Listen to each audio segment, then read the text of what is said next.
just like our open discussions, I kind of want to hear from you guys about this, right? I am 9 years out of school, right? Things are a little bit different now than they were back when I was in college. But I'm going to start off by asking a very simple question. Why did you guys join Alpha Phi Delta? Go ahead. I'm very proud of my Italian heritage. Proud of your Italian heritage? Perfect. I was very ambitious, and I wanted a large group of people to be like networking and building connections with. Yeah, networking, building connections, you know what I mean? Anybody else? Go ahead. I needed a spot. Need a spot? A sense of community. No, like at the gym, I needed a spot. I'm dead ass. I asked if if you rush, I'll do it, I'm like, sure. It was that easy, huh? But I stayed for a different reason, but that's the reason I got rushed. That's the reason you got rushed. Gotcha. All right, fun. The reason I joined was because, like, where I'm from, frats are a big no-no. Sure. So I was like, I was just gonna go to school, do whatever. And then this kid right here in front of me, Anthony, I realized that he was doing the same job, that we wanted the same job, state trooper job. Yeah. I didn't think that was compatible with frat. And then he was already in, he let me know that, shit, you can make it work. So I was like, yeah, maybe I'll try. He came around me for a few rush parties, and I liked the guy, so I said, yeah, I'll try it out. Gotcha. So at the end of that, so you kind of changed your mind, but at the end of that, you realized that like the reason you wanted to join was because of the men that were already in there? Yeah. And like the brotherhood and like how they treated you and how they acted around you? Were like, they were not like the stereotypical douche that I've known from, you know. Sure. They weren't stereotypical fratty guys, right? It turns out in actuality, the guys that join fraternities are actually very similar to you, right? And so I think a lot of that, like Russian recruitment, comes down to finding the guys that are like-minded, that uphold the same values as we do, or that want to uphold the same values as us, and recruiting them, right? Sometimes it's as easy as like, hey, I'll spot you at the gym if you come and see what my organization is about. Sometimes it's as difficult as like, hey, I really got to change this person's mind about something before they'll give us a shot, right? I joined the fraternity like you did because of my friends, right? My friends were doing it, and I really didn't think about joining a fraternity until I got to college, and they were like, and Rob Reinhardt was like, hey, do you want to restart a fraternity with me? And I'm like, I guess, like I'll hang out with you. So it was a very fun thing to do together with my friends, all right? So getting more into like rushing, with those things in mind, I always get ahead of myself, with those things in mind about like why we wanted to join, going into rushing and recruitment here, right?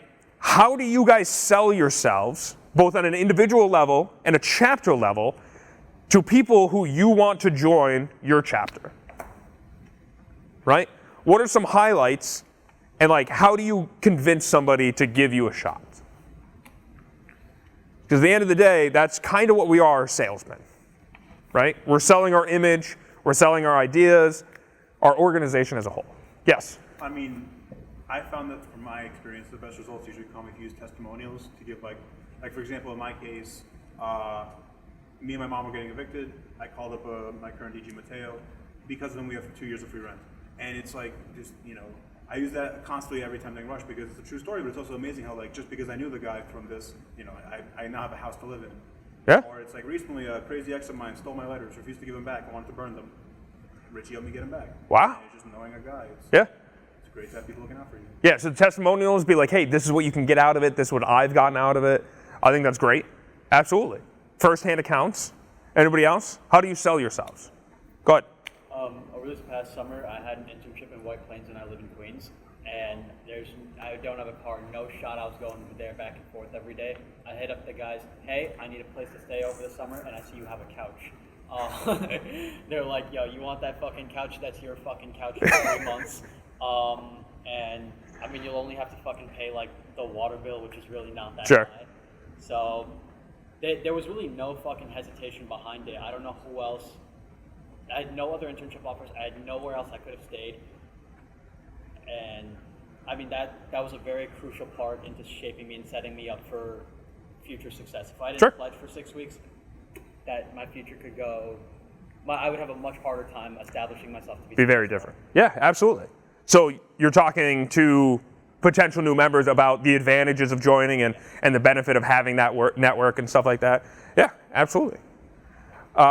Anybody else? Any other thoughts on how you would sell yourself or your chapter? I train like differentiate ourselves. So like we're very different from the other fraternity on campus, and the other fraternity has a very negative stigma. So like when people, I say I'm part of the other fraternity or part of Greek life, I'm like, no, I'm not like those guys. I give X, Y, and Z why we're different, why we stand out, and basically like emphasize that we're better. We straight up aren't like that, and people almost aren't interested. Like, well, what do you mean by that? You're not the same, Yep. Kind of like making ourselves stand out. Yep. I like that a lot. That's another topic that I want to touch on really quickly for Russian recruitment. How many, you guys all have other fraternities on your campus, right? How many other fraternities do you guys have? 9, 2, 1. How many do you have? None? Well, we have an upcoming one, like one brother on campus. And Gotcha. So not really an issue, right? But differentiating yourself from other fraternities on campus, right? During baptism, right, your district governor asked, what made Alpha Phi Delta stand out to you amongst other fraternities on campus, right? And the number one answer is always the brothers, right? And so make a concerted effort to be like, hey, we are a nicer group of men. We are more compassionate, more understanding, right? And we are better to get along with than the other fraternity because of X, Y, and Z, because of the things we do, the philanthropy we work on, right? Differentiating yourself from other fraternities of that negative stereotype is a wonderful thing, right? We want to get away from that, and if there's people still doing that in today's day and age, we don't want to be associated with that. The other part of it, there was a couple people that were at National Council, right? You were there. Who else was there? You were there. We had a really good discussion during our leadership conference where we were talking about, it might have been you, where you're talking about differentiating yourself because like they're a much larger fraternity and like they attract more people, stuff like that. Like how do we compete with them, right? Do you remember that conversation? I remember, it wasn't us. It wasn't you. But I want to bring that topic up here because I think it's really important, right? Because when you have these other fraternities, right, and I always talk about Chi because that's where I live and I help manage them. But they're a fraternity of like 111 guys, right? They have a really nice house. They have all these things going for them, right? And if some other fraternity was like, how do we compete with Alpha Phi Delta at Penn State? My answer would be don't. Don't compete with other fraternities in the same space, right? Like we said before, differentiate yourself from other fraternities, right? Italian heritage, right? The brotherhood, these are the events we throw. These are the things that are important to us. You don't want to compete with other fraternities, right? We're not going after the same type of man that they're going after, right? So it's a little bit of a different mindset that I think it's very important for you guys to continue to have. That's like, hey, we need to think about how we're doing Russian recruitment differently from other people, okay? The amount of dues we pay, that's another big one, right? All volunteer national fraternity, huge, okay?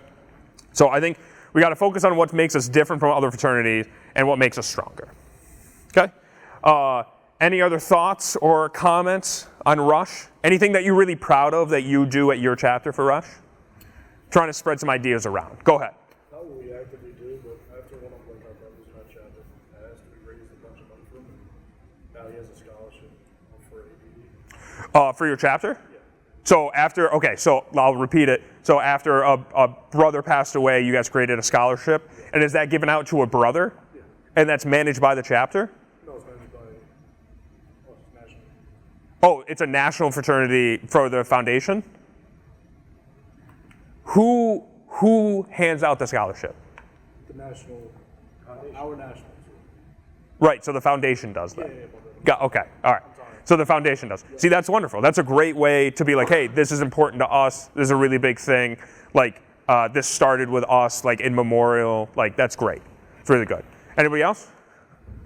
I mean, I would say for our chapter, can commend on how during our rush period, kind of like every guy kind of does what he wants to do, but you'll go up and talk to a few kids and you'll remember their name, and then the next night will come that we have a rush event, and then we'll kind of be talking amongst ourselves. We'll probably be like, oh, you should go talk to James, you should go talk to this kid, and then other brothers will make sure to at least get a couple words with them and just introduce themselves to the kids that show up and actually let them know that we're interested that they're there.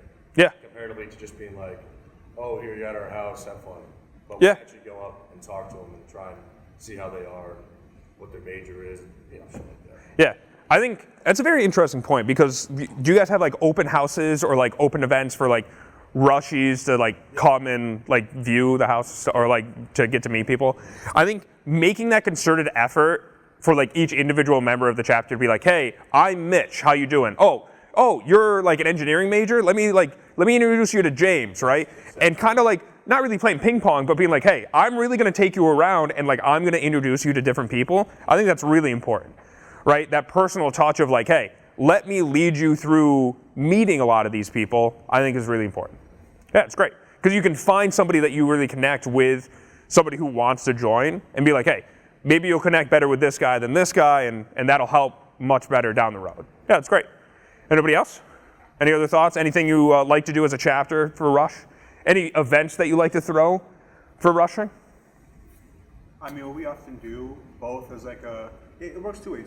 During the rush process, after they're ready to rush before baptism, what we end up doing is we'll throw like a few mixers with like a few different sorority orgs of ours, both to gauge how, no offense, how they act around women and how women act around them, and whether they're worth keeping or not. But also, it's a good way to see like how they socialize, getting comfortable in these social spaces, and it's a good idea because it incentivizes them to stay because like, hey, maybe you'll meet someone you like.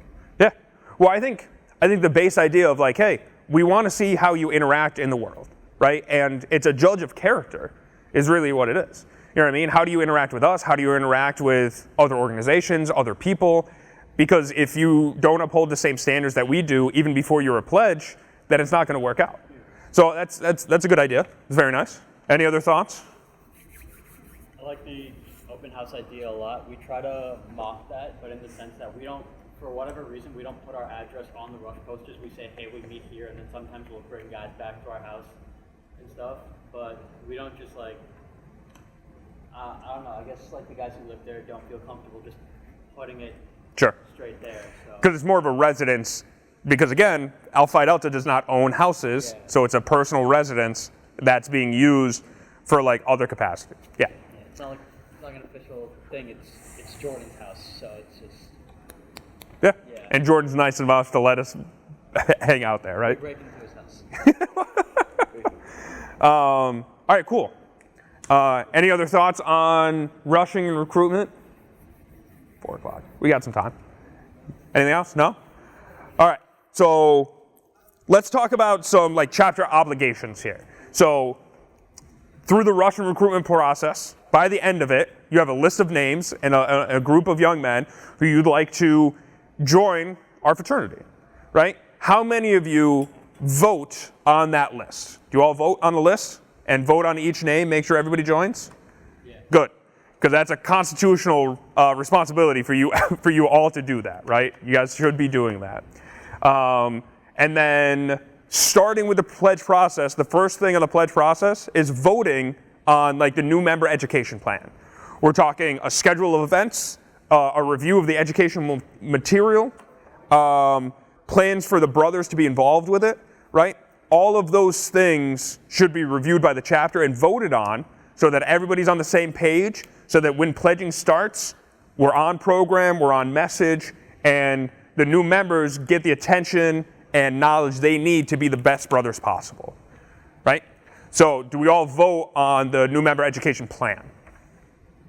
No. I'm seeing some nods. I'm hearing a no. It's okay to say no right now, right? We're learning. We're trying to make our chapters better.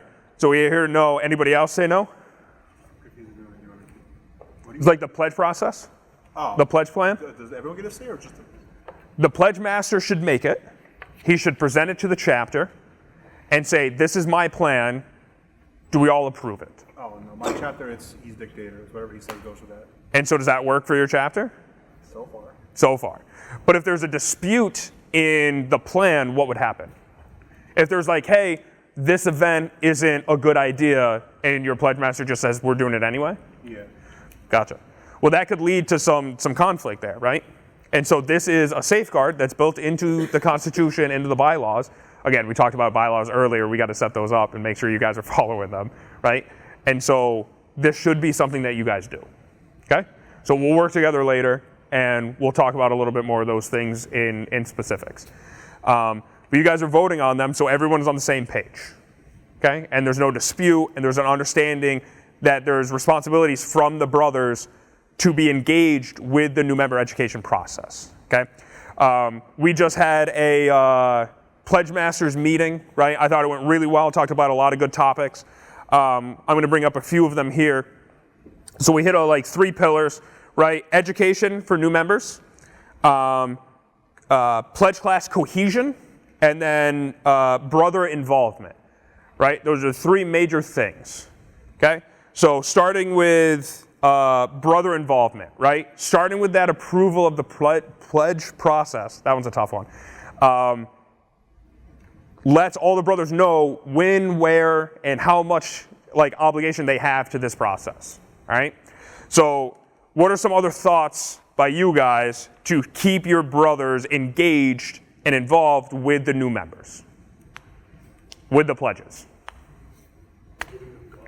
Yes, excellent idea. So making sure that they have godsons and godfathers to form that connection and make it stronger and make sure they have somebody to talk to about any issues or any questions they have during the process, right? That one kind of like stronghold relationship within the chapter. Excellent. That leads me to my question of when do you guys give godfathers? Okay? Because it should be at baptism, but there's some wiggle room here. Wait, we give them like, or we just assign them like? Well, yeah, assigning and giving. What I mean is like we tell the pledges who their big is immediately, or? Yeah, that's what you should be doing, right? That's why at the beginning of the dokime it says like name, date, chapter, godfather, right? It should be assigned at baptism. Some chapters. We do like week 2 or 3, we tell them. I know. Some chapters don't. That's okay, right? There's some wiggle room there. It's okay.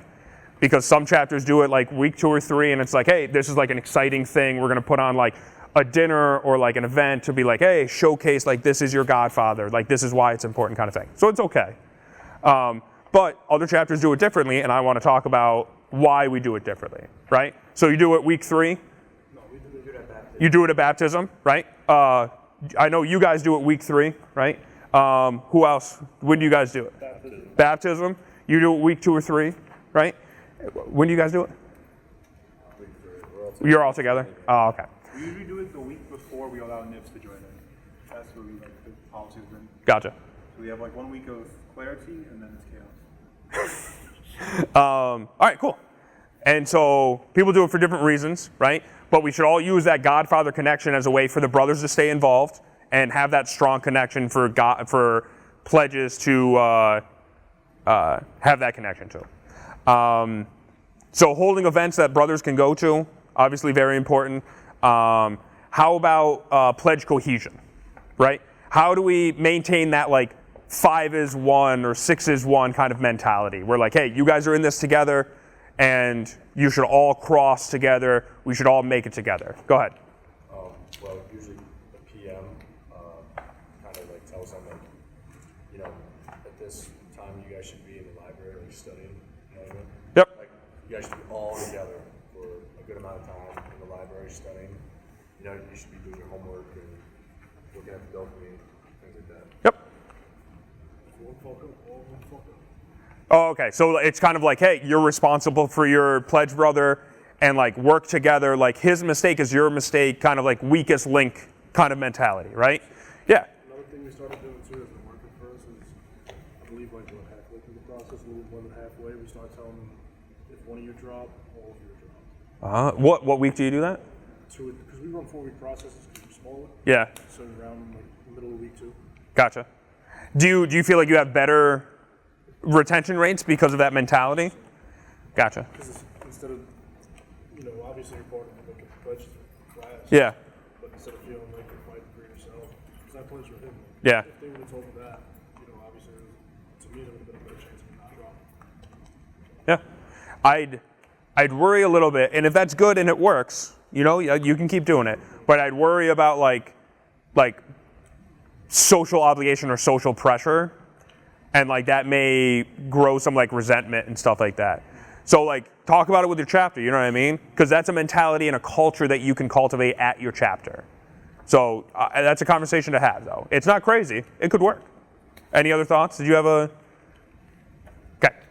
I want to say something about how we grade our pledges. It's like we have a bunch of categories, and then the entire pledge class is graded on the weakest link in each category. Someone doesn't know shit about the brothers. That's how the pledge class is graded on the brothers. Someone doesn't know shit about a different pledge doesn't know shit about the document. That's how they graded it. A different pledge does shit at community service. That's their performance in community service. Yep. So again, that kind of like weakest link of like, hey, you guys need to work together. Yeah. You need to like cover each other's weaknesses. Yep. All right, and then the last one, education. So at the Pledge Masters meeting, we were talking about education from the dokame, right? Super important. But that one's the obvious one, right? That's the one the Pledge Master and the assistants or just the chapter as a whole can really focus on. But something that gets lost a little bit is the education about the school and the education about the chapter, right? It's easy to talk about the education of the brothers, of like, hey, get to know your future brothers, right? Because they're there staring you in the face. It's very easy to not forget that one. But you got a larger community at hand to focus on of like the chapter history or the school they're at, right? We need these guys to know like basic shit, like where the library is or where the student union is, to more like important things like, hey, these are like mental health resources that you can use if you need to, or like here's where like university health services are, or if you have any issues with like classes or anything like that, or like here are your study hours or something like that. You know what I mean? Having campus resources laid out, because college is a confusing place, right? Getting there as a freshman, whole new world. But you as an elder classman can really show them a lot of important things that they otherwise wouldn't have access to or wouldn't know about, right? And then your chapter history as well, right? I assume everybody here knows their godfather line, knows their lineage, right? You guys view that as pretty important, right? Because that's a legacy that's very important and very personal, right? That's something that you should all continue to pass down, but I would encourage you to document it. Write it down. Don't just make it verbal. St. Francis has a great program online where it's like it's like a family tree kind of thing. They got like a website. It looks gorgeous. They have it like set out. It's like branching and everything. It looks great. I would encourage you guys to write it down. It's also a fun legacy to be like, yeah, there's my name, like 30 rungs up the ladder. You know what I mean? So those are more education things that we can focus on. So I'll open up to you guys a little bit more. What are some things that you're really happy with what your Pledge Master or the Pledge Master Committee is doing these days? They're all doing a rough job, huh? One thing we did is we like to establish like meals with the brothers as often as possible. Yeah. And, Coming straight from baptism, right? yeah, not just with godfathers, but like with every single brother, because like obviously like every single brother has like something new to like teach a pledge, or what's it called? Not admittedly, but something new to maybe learn from a pledge as well. Sure. The more we get these guys involved, like with everyone, one, it's less repetitive. Two, keeps you engaged, and three, it's just like, well, shit, like everyone wants to eat. At least I think everyone wants to eat with the pledge. Everyone wants to talk to the pledge. You know, they get to be more involved that way. Yeah. Is that what you were asking? Yeah, absolutely. Absolutely. So they're happy with the meals they do with the pledges and everything else. What about you guys? Anything else that you guys are happy that you're doing as a chapter or like as an individual with pledges? Good. Something we also kind of like to do is part of like our narratives. We'll get mad at the pledge master on purpose. Yeah. And then because then it'll make the pledges feel bad, like they're not trying hard enough. Or if like the brothers, if the pledges don't know enough about the brothers, we blame it on the pledge master. Yep. And it makes them feel like we need to do better. Yep. Instead of like just telling them you need to do better, it makes them feel like more motivated to. Yep. Which is definitely a lot. 100%. I'm sure you guys have all heard it, but when a parent says, I'm not mad, I'm just disappointed, like, that just hits different, doesn't it? Go ahead. We have a similar thing where it's like one of our most major traditions. I won't say what it is, but like one of our most major traditions. The whole point is that like you pretend the PM doesn't know, and it's like the president goes behind the PM's back is to see what they truly align with. But it's also like no matter who they pick with, they're fucked. And the point is that like if you're stranded on an island together, you're gonna bond together. You're gonna trauma bond. So it's just like separate them from their PM. They don't even have their own PM to defend them. It's just they have each other. They learn to like trust each other in that moment. Yeah. I hear what you're saying. I don't like the word trauma bond, but I do like the idea that like, hey, like if they're making choices together, or if they're like literally if they're just spending time together, it's forcing them to be friends. It's to look up to, basically. It's them making the decision. For each other, yeah. Yes, exactly.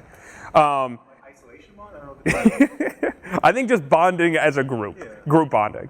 But yeah, that idea, because like, I'll be honest for a quick second, and I know I'm being recorded, but like, this is a show. It's a play, right? Because we don't allow new members just to be brothers, right? They have to go through the process of learning about who we are in our organization, right? Love of the fraternity only comes with knowledge of the fraternity. And that's what it comes down to, right? If they were just immediately a brother, they wouldn't care as much about the organization as we do. And so it's all a little bit of a show. And so being mad at the pledge master is way better than being mad at a pledge, right? They're doing the best they can. And so again, if we're disappointed in the pledge master, it's much better than being mad at a pledge, right? And it just makes more sense. The new guy's just trying to do the best he can, and we're not trying to mess with them, right? We're trying to get them to understand that we care about these things through our actions as a chapter and individuals. All right, any other thoughts? All right, so I would encourage you guys to go back, talk about the new member education process with your chapter, make sure that your chapter is involved with it, make sure that they stay involved with it, and make sure that the goals for pledging are aligned with the chapter, right? Making sure we grow knowledge of the fraternity, make sure we grow the love of the fraternity, make sure we grow the love of the brothers, right? That's the ultimate goal of why we do this stuff. All right, thank you very much, guys. I appreciate it. Yeah, thank you very much.